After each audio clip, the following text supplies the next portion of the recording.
오늘 본문의 주인공 사울, 로마식 이름은 바울이죠. 그는 어떤 사람인가? 결코 바뀌지 않을 것 같은, 절대 예수 믿지 않을 것 같은 그 사람이 오늘 사울입니다. 아버지는 로마 시민이고 특권층이죠. 엘리트 계급입니다. 당시 유대 사회에서는 헬라 문화나 가말리엘 율법의 지식으로 무장이 되면 그 사회에서는 화려한 장래가 보장된 사람들입니다. 특별히 사울은 타고난 의지와 강한 신념을 가진 사람이었고요, 그대로 살아야 직성이 풀리는 인물이었죠. 삶도 깨끗한 양심과 율법을 지키는 그런 사람이죠. 그런데 여러분, 이런 사람 매우 위험합니다. 너무 자기 신념이 강한 사람, 그래서 뭔가에 하나 꽂히게 되면 무모한 행동도 서슴지 않는 것이 이 사울과 같은 사람들입니다. 그는 가말리엘이라는 유명한 율법사에게 배움을 가졌는데, 한 문헌에 보게 되면 제자 가운데 한 무례한 제자가 있었다 했는데, 아마도 사람들은 그 사람이 사울이 아니었겠나 그렇게 생각합니다. 가말리엘은 비교적 온건파의 그런 스승이었지만 사울은 강경한 태도를 가진 그런 제자였습니다. 그는 특별히 나사렛 땅 예수 그리스도를 믿는 그리스도 교회에 대해서 아주 극렬하게 반대를 하지 않습니까? 이유는 이것입니다.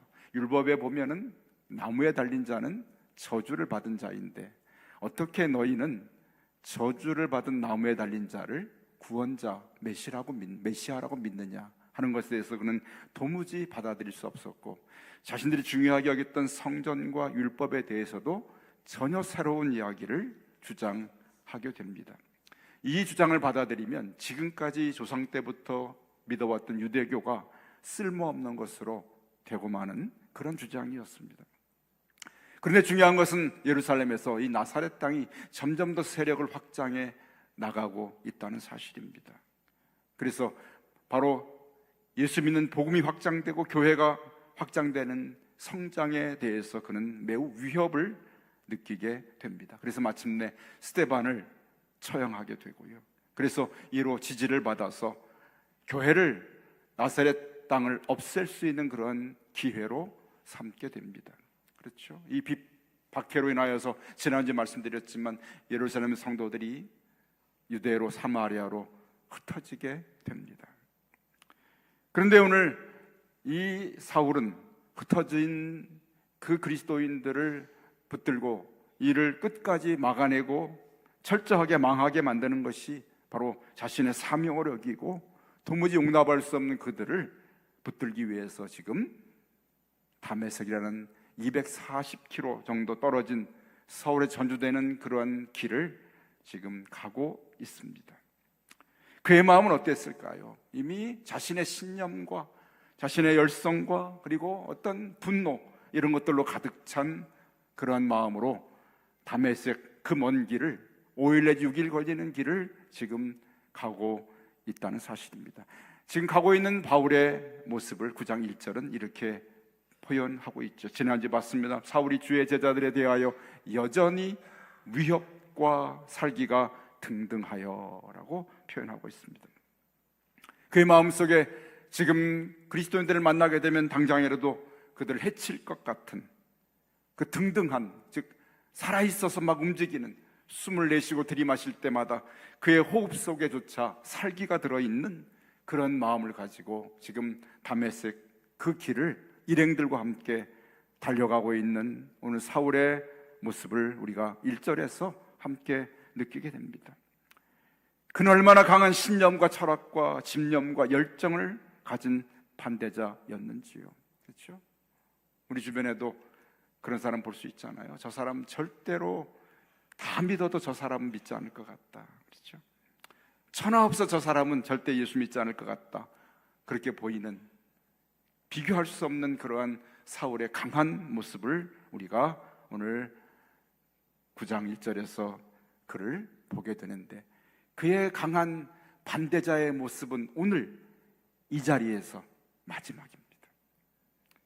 그렇게 꺾이지 않을 것 같은, 그렇게 철저하게 반대하고 자신의 그런 신념과 진념과 열정을 가지고 반드시 그리스도교를 이겨낼 것 같았던 그 사울의 모습은 여기서 끝입니다. 그 마지막 모습을 우리가, 최후의 반대자의 모습을 9장에서 우리는 보게 됩니다. 그는 오늘 9장 1절을 끝으로 9장 3절의 사건을 통해서 그는 완전히 변화되고 완전히 달라지고 완전히 새로워지고 정반대의 사람으로 그는 다 변화되는 것을 오늘 성경은 우리에게 보여주게 됩니다.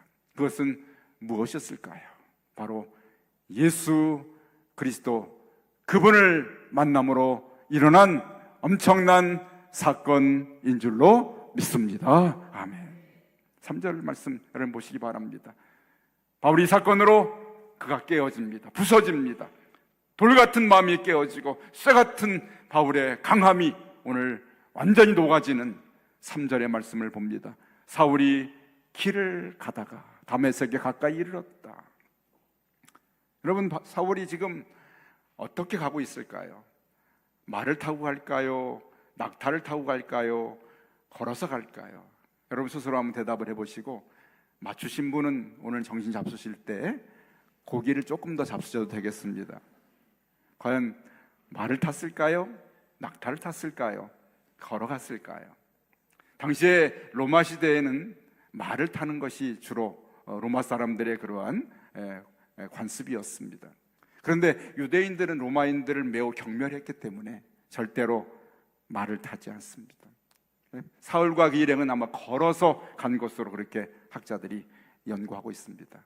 정답은 아닙니다. 여러분, 천국 가서 사울을 만나면 반드시 물어보시기 바랍니다. 그때 다메섹 갈 때 걸어가서 말 탔어, 낙타 탔어 물어보세요.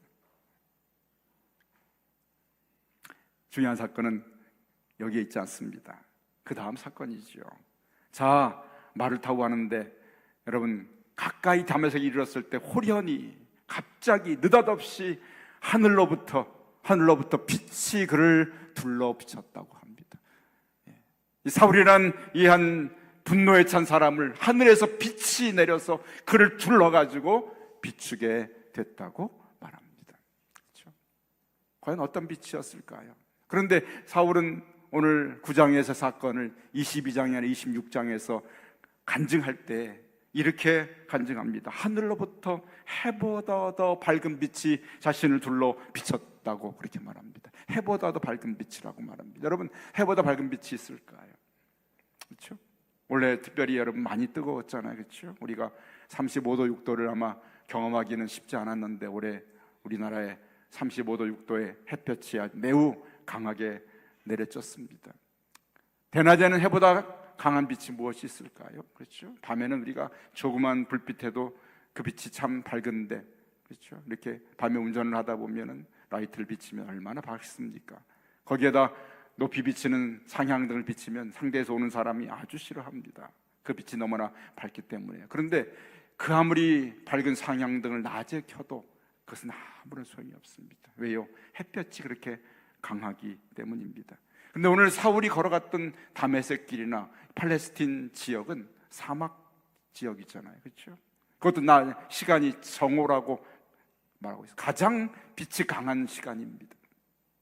햇빛이 가장 강한 시간, 그 사막 기후에 우리의 가장 더웠던 것과 비교할 수 없이 그렇게 더운 지역에서 그 햇빛보다 강한 빛이 비쳤는데 그 빛은 과연 어떤 빛이었을까? 세상에 해보다 강한 빛은 없습니다만 오직 한 가지 빛이 있는데 예수님께서 말씀하셨습니다. 나는 세상의 빛이라 말씀하셨는데 바로 예수 그리스도의 빛이 그를 둘러 비치게 된 줄로 믿습니다. 아멘. 그렇습니다. 나는 세상의 빛이라. 내가 세상에 있는 동안에 나는 세상의 빛이로다. 하늘의 해와 달과 별을 만드신 빛 대신 그리스도께서 그에게 임재하시면서 그를 그리스도의 빛으로 강하게 둘러싸신 것을 오늘 성경은 우리에게 보여주고 있습니다. 그렇습니다. 자, 그 빛이 비추자. 어떤 결과가 일어났습니다. 4절 앞에 보면 그 사울이 그토록 집념과 열정과 자기 신념과 자기 확신으로 가득 찬 그 한 영혼, 한 인생이 그 자리에서 완전히 꼬꾸라지게 됩니다. 4절에 땅에 그가 엎드려져 누웠다고 엎드려졌다고 말하죠. 그가 다른 성이 엎어졌다는 그런 표현도 합니다. 아마 부서지고 깨어지고 완전히 그가 그 자리에서 죽은 자와 같이 드러누운 오늘 사울의 한 연약한 인생의 모습을 우리가 보게 됩니다. 그렇죠? 우리 인생이, 특히 남자분들이 자신이 아주 강한 줄 알고 살아갑니다.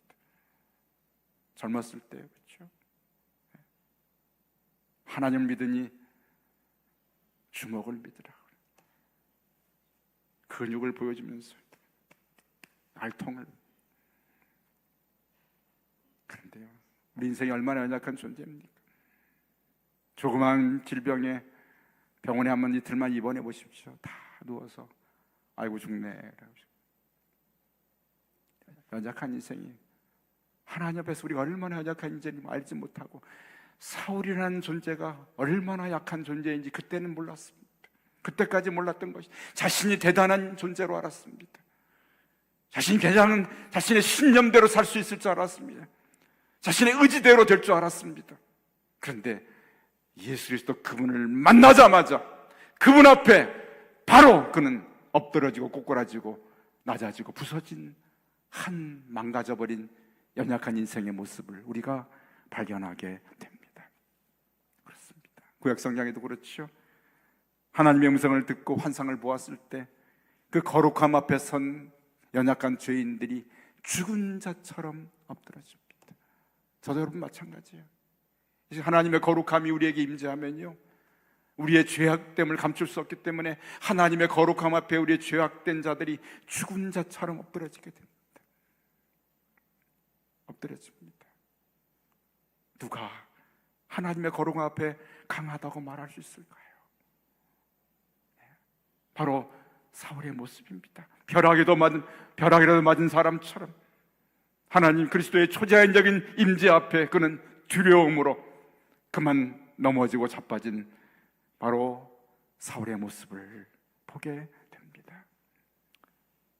어찌 빛만 그에게 비쳤겠습니까? 또 하나 그에게 두 번째 소리가 들렸다고 그렇게 기록하고 있습니다. 어떤 소리가 들렸나요? 4절에 보니까 땅에 엎드려 들으며 같이 읽습니다. 소리가 있어 이르되 뭐라고요? 사울아 사울아 내가 어찌하여 나를 박해하느냐 하시거늘. 사울아 사울아 네가 왜 나를 박해하느냐. 두 번째 퀴즈입니다. 맞추시면 밥을 두 그릇 드시고 틀리면 밥만 잡수십시오. 예수님께서 사울을 부르실 때 사울아 사울아 할 때 사울아 사울아 왜 나를 박해하냐 하고 화를 내면서 부르셨을까요? 아니면 사울아 사울아 사랑하는 마음으로 부르셨을까요? 절반은 밥을 두 그릇 드시고 절반은 밥을 반 그릇만 드셔야 되는데 어찌합니까? 성경에서 성경 하나님께서 사람들을 부르실 때 두 번 이름을 불리운 사람이 있죠. 아브라함이 모리아산에서 이삭을 올려놓고 칼을 들어 그를 잡으려 할 때 아브라함아 아브라함아 두 번 부르셨어요. 그렇죠? 모세를 부르실 때 호렙산에서 모세가 타지 않는 그 불꽃을 보러 걸어올 때 모세야 모세야 두 번 부르셨죠. 사무엘이 어린 시절에 성전에서 섬길 때 하나님의 임재가 임하시면서 사무엘을 부릅니다. 사무엘아 사무엘아 두 번 부르셨습니다. 여기 성경에서 두 번을 부르신다는 의미는 급한 상황에 부르시거나 또는 사랑하는 마음으로 부르실 때 두 번 이름을 부르셨다고 합니다. 그렇죠? 사울이 예수님을 박해하고 스데반을 순교의 자리에 이르게 하고 교회를 그렇게 잔멸하는 그런 사람이었지만 주님은 그를 미워하시기보다는, 그를 향한 분노를 가지시기보다는 그 영혼을 불쌍히 여기시고 그를 향해서 사울아 사울아 도대체 왜 네가 나를 박해하느냐 하면서 그를 사랑과 애정의 음성으로 불러주셨을 것입니다. 아멘. 이것도 물어보시에 주님께 가서 내가 정답은 아니에요. 그랬을 것이다. 그때 사울은 주의 음성을 듣고 이렇게 묻습니다. 6절에 주여 누구십니까? 누구십니까? 누군지 알지 못했어요. 도대체 자신이 박해한 자가 누군지 알지 못했습니다. 내가 누구를 박해했다고 말씀하시는가 할 때 주께서 6절 말씀 같이 읽습니다. 나는 내가 박해하는 예수라. 나는 내가 박해하는 예수라. 네가 지금까지 박해한 자가 바로 나라고. 나는 네가 박해하는 예수라. 여기 나는 예수라 하신 말씀에 하나님께서 하신 말씀 이스라엘 백성들은 너무나 익숙합니다. 나는 스스로 있는 자라. 하나님을 당신을 우리에게 가르쳐 주실 때 쓰셨던 말씀이에요. 나는 스스로 있는 자. 나는 네가 박해하는 예수라는 말씀을 들었을 때 사울은 성경에 능통한 사람이었기 때문에 지금 임재하신 분이 하나님의 임재인 것을 그는 알았습니다. 구원자 예수 그리스도의 임재인 것을 그는 알았습니다. 그는 그 자리에서 죽은 자처럼 꼬꾸라지고 부서지고 깨어지고 망가지게 됩니다. 그의 분노도, 그의 신념도, 그의 열심도 다 그분 앞에서, 그분을 만난 자리에서 다 쓰러지고 다 녹아지고 다 버려진, 완전히 죽어버린 자 같은 존재로 주님을 만나는 오늘 한 인생, 한 인간 사울의 모습을 보게 됩니다. 예수 그리스도를 만난 자의 모습이죠. 여러분 주님을 만나셨습니까? 주님 만나셨다면 그것은 내 개인적인 경험이나 내 개인의 확신이 아닙니다. 나의 삶에 예수 그리스도 그분을 만난 자의 그러한 증거는 사울과 같이 자신의 사하가 깨어지고 자신의 신념과 자신의 살았던 의지, 이런 것들이 다 녹아지고 깨어진 이후에 오직 한 분 예수 그리스도 그분만을 붙들고 그분만을 의지하는 자로 바뀌어진 그 증거가 바로 예수 그리스도를 만난 자의 증거인 줄로 믿습니다. 아멘. 바로 사울의 모습이 그런 모습이었어요. 바로 직전까지 살기가 등등했고 위협이 가득 찼던 사울의 모습은 온데간데 사라졌습니다. 그리고 그리스도 그분 앞에, 그분의 빛과 그분의 음성 앞에 완전히 녹아져 버린 사울의 한 연약한 인생의 모습을 우리가 보게 됩니다. 그의 모습은 어떤 모습입니까? 8절에 보니까 사울이 땅에서 일어나는데 눈은 떴으나 보지 못합니다. 아무것도 보지 못합니다. 사람의 손에 의지해서, 사울의 평생에 처음 있는 일이죠. 다른 사람의 손에 붙들려서 길을 걷는, 발걸음을 옮기는 사울의 어쩌면 스스로 인간적으로 볼 때는 비참한, 깨어지고 부서진 그런 인생의 모습을 보게 됩니다. 사람 손에 끌려 다메섹에 들어갔지만 사흘 동안 보지도 못하고 먹지도 마시지도 못하는 사울의 3일의 삶의 모습을 우리가 그를 보게 됩니다. 어떤 모습인가요? 네? 변화된 사울에겐 정말 중요한 인생이 바뀌어지는 그러한 삶의 시간들이 아니겠습니까? 지금까지 자신의 죄악된 인생의 모습들을 회개하고 예수 그분을 위하여서 변화된 삶으로 바뀌어지는 그리스도의 빛 가운데로 이끌받는 그런 인생을 시작할 때 3일의 삶이 그에게는 인생을 바꾸는 그런 시간들이었을 것입니다. 아마도 어쩌면 그분이 사울이 먹기를 마시지를 못했던 것은 아마도 먹을 수 있고 마실 수 있었는지도 모르겠지만 지금 그에게는 그것이 중요하지 않았습니다. 지금까지 살아왔던 인생 가운데 범했던, 자신이 알지 못하고 범했던 그런 그리스도에 대한 핍박과 교회에 대한 박해를 그는 생각하면서 회개하고 눈물로 콧물로 자신의 죄를 회개하면서 지금 먹고 마시는 게 중요한 것이 아닙니다. 내 인생에 지금 중요한 것은 그분을 만나고 그분을 인하여서 내가 깨달은 그분께 받은 은혜가 너무나 중요했기 때문에 사흘 동안 사흘은 먹지도 마시지도 아니하고 주님을 만나는 그런 간절한 영적인 시간들을 갖지 않았겠습니까? 저도 여러분 마찬가지죠. 여러분 어떠셨습니까? 주님을 만나고 났을 때, 처음 그분을 만나고 나서 내가 그분 앞에 회개하고 그분을 만난 자의 그 시간, 하나님 말씀이 너무나 감사하고 행복해서 세상의 다른 모든 것들이 다 사라지고 주님만이 나의 눈에 보이는, 세상과 나는 강보도 없고 구속한 주만 보이도다. 아멘. 그런 시간들이 있지 않았습니까? 말씀 읽는 시간이 너무나 행복했고, 찬송 부를 때 너무나 기쁘고, 기도하는 시간이 너무나 행복했고, 그런 시간들이요, 아마 사울이 3일 동안 가졌던 그의 시간은 바로 이와 같은 시간들이 아니었을까 생각이 됩니다. 과연 이와 같은 사울의 변화된 모습, 완전히 달라진 그 이야기는 어떻게 되어진 일일까요? 사울이 예수님을, 그리스도를 발견하고 찾아간 것이 아닙니다. 그분 예수 그리스도, 그분이 사울을 찾아온 것입니다. 주님의 방법으로 강권적이고 일방적이고 그분을 찾아와 그를 만나주신 것이 바로 예수 그리스도께서 일으키신 사건입니다. 하나님이 자기 백성을 택하시고 부르시는 일을 위해서 지금도 사울을 찾아오신 그 주님께서 지금도 의지를 가지고 그 열정과 열심을 가지고 지금도 사람을 찾아서 만나시기 위하여 일하고 계신 예수 그리스도, 그분의 열심과 그분의 의지인 줄로 믿습니다. 아멘. 이렇게 빛으로 그를 둘러싸시고 그에게 이와 같은 음성으로 그를 엎드려뜨리게 만드신 그 뜻은 무엇입니까? 그에게 그만큼 강력한 임재가 필요했고 강력한 변화가 필요했기 때문에 주님은 그를 바꾸시기 위하여 그와 같은 강력한 체험과 임재를 그에게 주께서 이루게 되셨다는 사실입니다. 그렇습니다. 우리도 마찬가지죠. 각자의 사람들에게 필요한 주님의 임재와 주님의 함께 하심이 있습니다. 다른 모습이지만 꼭 사울처럼 주의 빛이 나를 두르지 않아도, 주의 음성이 나에게 들리지 않아도 주님께서는 우리 각자에게 필요한 각자를 위한 주님의 계획과 주님의 뜻과 열심을 가지고 우리를 찾아오셔서 우리를 만나주셨고, 그래서 우리가 그분을 만난 자의 변화를 경험하고 그분을 따르는 자의 삶으로 저와 여러분의 삶이 바뀌어지게 된 줄로 믿습니다. 아멘. 그렇습니다. 수많은 그리스도인들을 주께서 이처럼 찾고 계셨고 찾으셨고 만나셨고, 그래서 수많은 사람들을 사울처럼 바꾸시고 새롭게 하시고 주님의 사람들로 변화시키는 놀라운 일들을 주께서 이루어 주셨습니다.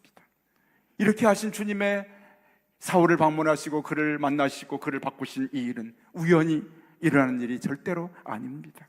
오늘 15절에 주님은 사울을 만나게 보내시는 아나니아에게 사울 향한 주님의 마음을 이렇게 15절에 표현하고, 여러분 같이 15절 읽어볼까요? 15절 말씀, 주께서 이르시되 가라, 이 사람은 내 이름을 이방인과 임금들과 이스라엘 자손들에게 전하기 위하여 택한 나의 그릇이라. 아멘. 그렇습니다. 주께서 사울을 만나신 것은 우연히 하신 일이 아닙니다. 길을 가다 그냥 추운 그릇이 아닙니다.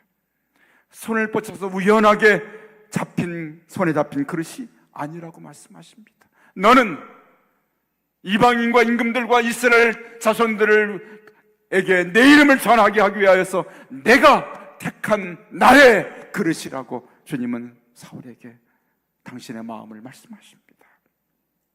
당신이 친히 사용하시기 위하여, 주님 목적을 이루기 위하여 강권적인 그러한 주님의 계획과 뜻이 계셔서 그를 택하신 바로 주님의 뜻이 이루어진 주의 택한 그릇이라고 말씀하십니다. 사울에게, 그에게만이 있는 주님의 말씀이시겠습니까? 오늘 저도 여러분도 하나님께서 강권적으로 우리를 사용하시게 하여서 저도 여러분도 주의 택한 그릇인 줄로 믿습니다. 아멘. 그렇게 우리를 주님께서 열심으로 찾아서 우리를 만나주시고 우리를 변화시키고 새롭게 하여 주셨다는 사실입니다. 각자의 상황은 다르지만 하나님이 각자 우리를 부르시기 위하여, 만나시기 위하여 하나님은 놀랍게 일하고 계시고, 주님은 지금도 사울 같은 한 영혼을 변화시키고 새롭게 하고 그 인간적인 것들을 부수고 그리스도의 사람으로 바꾸시기 위한 일을 지금도 주님은 일을 하고 계시고, 역사적으로 수많은 사람들을 이와 같은 일을 통해서 변화시킨 사건들을 우리는 보게 됩니다. 독일의 진젤레돌프라는 18세기에 유명한 그리스도인이 있었습니다. 그는 어느 날 미술관에 그림을 감상하러 갔습니다. 그림을 보다가 한 그림 앞에 발걸음이 멈추게 됩니다. 그 그림은 다른 것이 아니라 예수님께서 십자가에 달려 죽으신 그림이었습니다. 머리에는 가시멜 여관을 쓰시고 양손에는 대못을 박혀 계시고 허리에는 창에 찔린 피가 흘러내리는 그런 그림이었습니다.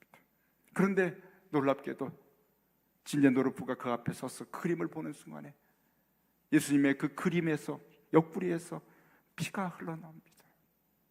피가 흐르는 것을 보게 됩니다.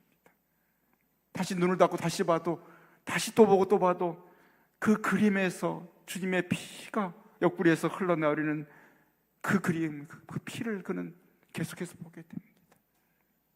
그는 너무나 놀랍고 충격을 받아서 그 자리에 무릎을 꿇습니다. 그리고 회개의 기도를 드립니다. 주님, 나의 죄 때문에 주께서 이처럼 피를 흘리고 죽으셨는데 나는 주님을 위해서 한 것이 아무것도 없습니다. 저의 죄를 용서해 주옵소서. 용서해 주옵소서.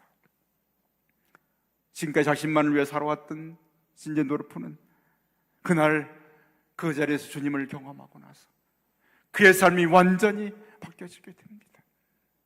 이제는 자신을 위해 살았던 삶에서 하나님과 다른 사람들을 위해 살았던 삶으로 자신의 가진 모든 것을 내어놓고 그들을 세우고 그들을 위하여 살아가는 인생으로 그는 바뀌어지게 됩니다. 주님께서 미술관 그 그림 앞에서 이 사람을 주께서 만나주시고 그를 불러주신 것이지요. 공부를 많이 했다고 달라집니까? 실패를 경험했다고, 성공을 경험했다고, 병을 치유받았다고 달라지겠습니까? 많은 깨달음이 있다고, 아니면 굳게 결심했다고 달라지겠습니까? 아닙니다. 그분을 만나는 자리에서 우리에게 변화가 일어나는 것이죠. 고아의 아버지 조지 밀러는 젊은 시절을 방탕한 삶을 살았지만 그 한 말씀을 배우는 정경품 모임에 참여했을 때 주님께서 그의 마음을 열어주시고 그를 변화시켜 주셨습니다. 빌보 간수는 바울과 실라와 제수들이 다 탈옥한 줄 알고 칼을 빼서 자신의 몸을 자결하려는 그 순간에 주께서 그를 부르시지 않습니까? 주 예수를 믿으라. 그리하면 너와 내 집이 구원을 얻으리라고 그를 불러주지 않으셨습니까? 주님은 사울을 부르신 그 자리에 오늘 그림 앞에서 죽음의 자신의 스스로 목숨 끊은 위기의 순간에 주께서 그 영혼들을 불러주시고 만나주시고 그들을 새롭게 하시고 변화시키시며 주님의 사람을 바꾸시는 놀라운 일들을 이루어 내셨습니다. 유명한 설교자 스펄천 목사님은 너무나 눈이 많이 와서 자신의 설교지를 갈 수 없었을 때 가장 가까운 자신의 그 집 근처에 순명도 안 되는 조그만 예배당에 갔을 때 한 평신도가 서서 했던 한 말씀 앞에 깨어지고 말았습니다. 그는 양복점 직원인지 아니면 구두를 수송하는 수송공인지 알 수 없지만 성경을 공부한 사람이 아니었습니다. 그러나 그분이 오늘 이사야 45장 22절을 꺼내서 땅끝의 모든 백성아 나를 앙망하라 그리하면 구원을 얻으리라는 말씀 앞에서 그분이 설명합니다. 여러분, 앙망하라는 말은 결코 힘들고 어려운 일이 아닙니다. 우리가 다리를 들거나 손가락을 움직일 필요도 없습니다. 그저 바라만 보면 됩니다. 자기 자신을 보는 것이 아니라 지금 눈을 들어서 예수님을 바라보라는 말씀입니다. 예수님이 십자가에서 오늘도 나를 바라보라, 십자가에 달린 나를 바라보라고 말씀하시고 내가 너를 위해 흘린 피를 바라보라고, 내가 너를 위해 다시 살아났다고 하시는 이 말씀, 그분을 바라보라고 하시는 말씀입니다. 하면서 자신의 얼굴을 바라보며 젊은이여 왜 그런 가련한 모습을 가고 있습니까? 왜 그렇게 상처받은 모습으로 지금 앉아 있습니까? 하면서 주님을 바라보십시오. 지금 주님을 바라보십시오 하는 그 말 앞에 스펄전 목사님은 그만 가슴이 거역할 수 없는 주님의 만남을 경험하게 되고 그 자리에서 주님이 자신을 둘러쌌던 어두운 구름들이 헤쳐지고 영혼의 구원의 빛이 비춰지는 놀라운 경험을 하게 됩니다. 주께서 그를 찾아오신 것입니다. 주께서 그를 만나주신 것입니다. 주께서 그를 변화시켜 주신 것입니다. 바로 너는 나의 택한 그릇이라고 말씀하십니다. 오늘도 주님께서 우리를 사울이 엎드러지고 깨어지고 부서진 자리에 우리를 부수고 엎드러뜨리고 깨뜨리시기 위하여 주님 우리를 찾아오셨습니다. 그리고 말씀하십니다. 너는 나의 택한 그릇이라고. 사울은 이방인과 임금들과 이스라엘 족속을 위해 택한 그릇이었지만 나는 나의 가정과 내 이웃과 내 일터와 주변의 사람들을 위해 부르신 나의 택한 그릇이라고 말씀하고 계신 줄로 믿습니다. 주님이 그 자리를 택한 그릇으로 불러주셨습니다. 주님, 나를 이 연약하고 이 약하고 아무것도 아닌 나를 바꾸시려고 오셨습니까? 주님 만난 자로 사울의 인생이 완전히 변화된 것처럼 나의 완악한 이전의 내 신념과 내 아집과 나의 것을 가득 찬 사울이 마지막 모습으로 깨어졌던 그 모습은 이제 나에게 사라지게 하시고 오직 예수 그리스도 그분을 만난 자의 변화된 모습으로, 달라진 모습으로 나의 모습이 오늘 시작되게 하시고 그런 모습으로 나의 삶이 사라지게 하여 주옵소서. 너는 나의 택한 그릇이라. 이 말씀이 오늘 들려지고 그분을 만난 자의 완전히 달라지고 변화된 저의 여러분의 모습으로 주님이 택한 그릇에서 그런 사명을 위하여 사라지는 저 여러분이 되시기를 주의 이름으로 간절히 축원합니다. 아멘.